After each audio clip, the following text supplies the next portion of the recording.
Assalamualaikum. Kita bertemu kembali dengan pertemuan ke-14 dengan materi penulisan artikel ilmiah. Nah, saya harap ini adalah pertemuan terakhir. Kalian semua sudah membaca atau sudah mengikuti perkuliahan dari pertemuan pertama. Tentunya sudah melewati beberapa materi. Nah, ini finalnya terakhir karena Anda nanti dituntut untuk menulis sebuah artikel. Oke, kita mulai. Sistematika penulisan artikel ilmiah. Yang harus ada dalam sebuah artikel ilmiah adalah pertama judul, identitas penulis, abstrak, pendahuluan, metode penelitian, hasil penelitian atau temuan, pembahasan, simpulan, dan saran, ucapan terima kasih, dan daftar pustaka. Oke, kita mulai dari judul. Sebuah judul artikel ilmiah harus ditulis dalam bahasa Indonesia dan bahasa Inggris, jadi dalam dua bahasa. Lalu judul maksimal 12 kata. Oke, dia bersifat ringkas, informatif, dan deskriptif. Menggambarkan isi tulisan. Menggambarkan isi tulisan di sini adalah bahwa ketika kita membaca sebuah judul artikel ilmiah, maka secara tidak langsung kita sudah mengerti, oh isi tulisan ini. Misalnya kita baca judul motivasi belajar bahasa Indonesia, oh ini pasti tentang motivasi belajar dan bahasa Indonesia. Beda dengan misalnya kita membaca judul ada tulisan atau buku atau artikel jinak-jinak merpati misalnya, ada tulisan judulnya itu. Kita tidak akan menemukan di situ cara memelihara merpati, tapi itu pasti fiksi. Nah, gitu loh. Artinya bahwa judul bisa dikiaskan atau konotasi. Nah, yang kelima, judul juga tepat memilih dan menentukan urutan kata. Jadi misalnya tadi motivasi belajar bahasa Indonesia mahasiswa UPN. Jadi dari mulai variabel terkecil urut sampai yang besar. Tempat biasa di akhir. Lokasi di akhir. Selanjutnya tidak terlalu spesifik. Tidak terlalu spesifik maksudnya tidak detail. Karena nanti ketika sudah judul detail apa yang mau dibahas di dalam tulisannya. Ya. Dan 7, hindari penggunaan singkatan. Lebih baik judul artikel ilmiah adalah jelas. Artinya tidak menggunakan singkatan. Lalu ke-8 memakai huruf kapital, ke-9 istilah asing ditulis miring. Nah, istilah asing ditulis miring di sini, ini asing di sini bukan hanya bahasa Inggris ya. Kalau misalnya ada bahasa daerah, bahasa Jawa atau bahasa Padang atau bahasa Kalimantan yang dipakai ketika dalam penelitian itu misalnya belum lazim diketahui oleh orang banyak atau belum umum atau belum diserap, maka dia ditulis italik atau ditulis miring. Selanjutnya, masuk ke nama dan identitas penulis. Nah, di dalam menulis artikel ilmiah, setiap nama penulis harus membuang gelar. Artinya tidak boleh ditulis doktor, profesor, atau SH, atau SE, atau SI. Pokoknya semua gelar kesarjanaan tidak ditulis, tidak diikutkan dalam penulisan artikel ilmiah. Tujuannya untuk apa? Ini adalah untuk konsistensi pertulisan berikutnya. Jadi kalau Anda tulis kali ini namanya misalnya Muhammad Amin, nanti selanjutnya Muhammad Amin terus tidak boleh Muhammad Amin terus tak ada doktornya di belakangnya, atau ada MA-nya, atau ada profesor, nah nggak ada. Makanya kalau nama itu artinya jadi orang tidak berpikir, oh kok dia ganti-ganti nama ya karena gelarnya ganti. Nah, jadi semua penulisan artikel ilmiah atau karya ilmiah tidak memakai gelar. Ingat-ingat ya, nanti ketika menulis footnote atau body note atau daftar pustaka, semua gelar juga dibuang. Nah, setelah itu keterangan tentang program yang ditempuh setelah nama.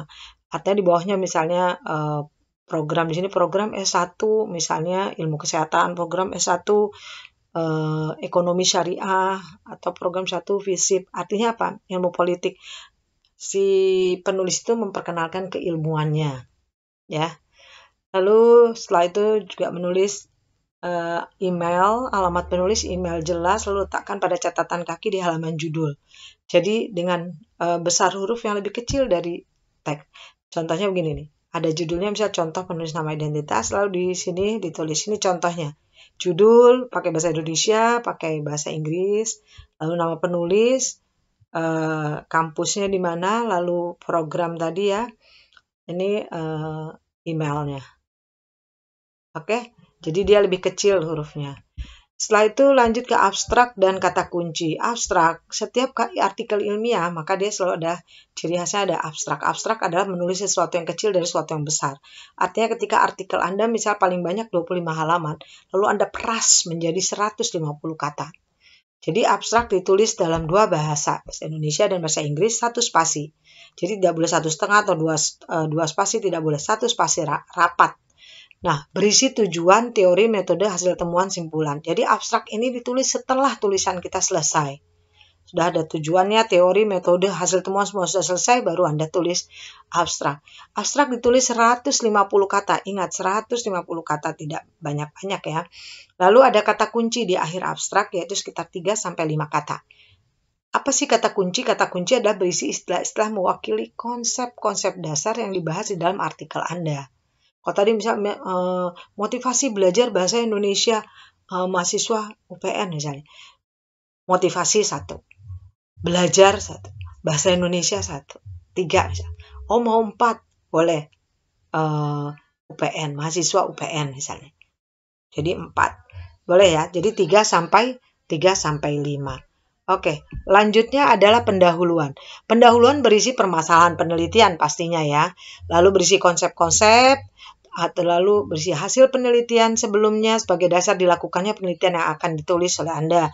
Bisa Anda harus banyak membaca artikel-artikel atau jurnal atau penelitian-penelitian sebelumnya yang terkait dengan judul yang Anda tulis. Lalu harus menjelaskan mengapa topik ini dipilih oleh Anda dan dianggap penting.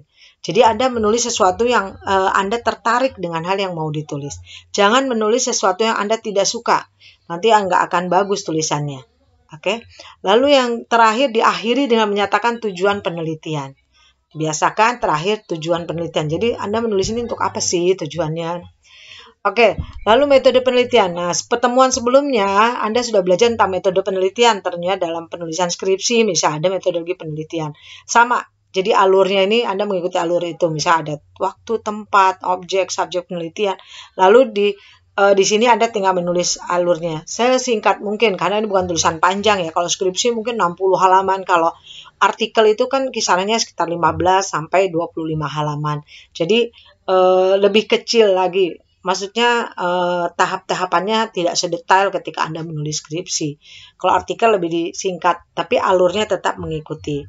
Jadi misal spesifik bahan-bahan yang dirinci, orang lain mendapat informasi tentang cara memperoleh bahan tersebut. Misalnya Anda menulis melakukan observasi, melakukan wawancara, atau menyebar angket, lalu dokumentasi, mengambil beberapa foto, itu diceritakan secara singkat. Ya, jika penelitian terdiri dari beberapa eksperimen, maka metode untuk masing-masing eksperimen harus dijelaskan. Artinya ketika ada eksperimen pertama dapat hasil ini, lalu belum memuaskan eksperimen kedua mengadakan. Nah, tetap proses itu diceritakan ketika metode penelitian ini ditulis. Nah, selanjutnya adalah setelah metode masuk hasil dan pembahasan. Apa yang maksud hasil pembahasan di sini adalah hasil temuan yang berbentuk data. Pertama, Anda tulis data yang Anda dapat, lalu ilustrasikan. Hasil penelitian menggunakan tabel bisa, grafik, gambar, lalu berikan keterangan secukupnya. Lalu hasil yang dikemukakan berupa temuan yang bermakna dan relevan dengan tujuan penelitian. Jadi keberartiannya ada ya. Signifikansinya ketika Anda misalnya nulis ini penting loh, terus Anda menemukannya di lapangan, lalu Anda tulis. Nah, pembahasan selalu dikaitkan dengan teori, perbandingkan dengan hasil penelitian yang lain yang sudah diterbitkan.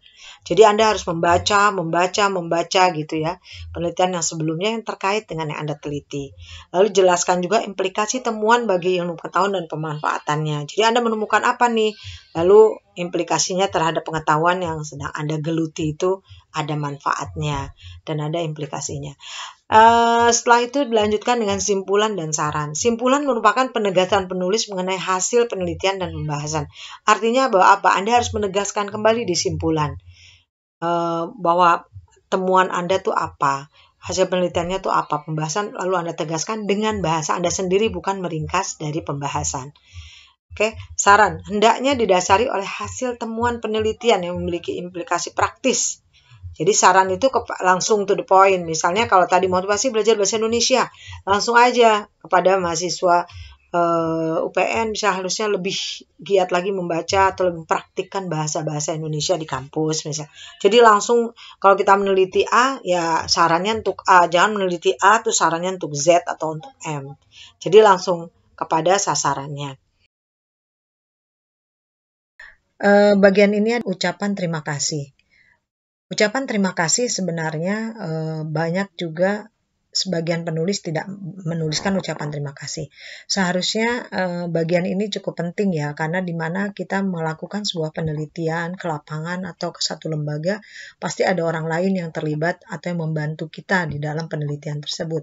Atau bisa juga misalnya di dalam kita mengadakan penelitian, kita mendapat dana bantuan atau berupa biaya penelitian dari satu lembaga atau dari orang lain. Maka ucapan terima kasih itu perlu untuk membalas budi atas kebaikan mereka kepada kita. Maka kita menulis di akhir tulisan setelah simpulan saran, ada sedikit ucapan terima kasih kepada berbagai pihak yang telah membantu terselesaikannya penelitian ini dan tulisan ini. Nah itu ya, setelah itu masuk ke daftar pustaka. Oke, selanjutnya adalah daftar pustaka. Daftar pustaka ditulis di halaman tersendiri baru. Artinya apa? Tersendiri ini di sini dia tidak mengikut tidak langsung dari urutan setelah simpulan dan saran. Dia punya lembar tersendiri. Jadi dia memang betul-betul terpisah dengan tulisan yang di atasnya. Untuk melihat keterpisahan itu, maka si daftar pustaka ini dibuat. Daftar pustaka dibuat adalah untuk melihat rujukan-rujukan yang Anda pakai di dalam tulisan Anda. Ingat, daftar pustaka adalah buku-buku yang betul-betul Anda baca dan Anda kutip. Ingat, Anda petik ya, artinya ada pendapat, ada teori, ada konsep yang Anda ambil, lalu Anda tulis dalam artikel Anda. Nah, baru Anda masukkan daftar bacaan itu atau daftar referensi itu ke dalam daftar pustaka. Jadi kalau sekedar Anda baca, Anda dapat terus menulis, tapi tidak mengutip dari buku tersebut atau dari jurnal, atau itu Anda tidak kutip dari buku tersebut, maka Anda tidak usah menulis di dalam daftar pustaka. Oke, itu saja mungkin pertemuan kita kali ini. Sebaiknya ada tanya jawab, ya pasti ada tanya jawab, akan saya tunggu. Kita adakan tanya jawab agar lebih paham lagi, karena di akhir ini Anda harus menulis sebuah artikel. Selamat menulis, semoga bermanfaat. Wassalamualaikum warahmatullahi wabarakatuh.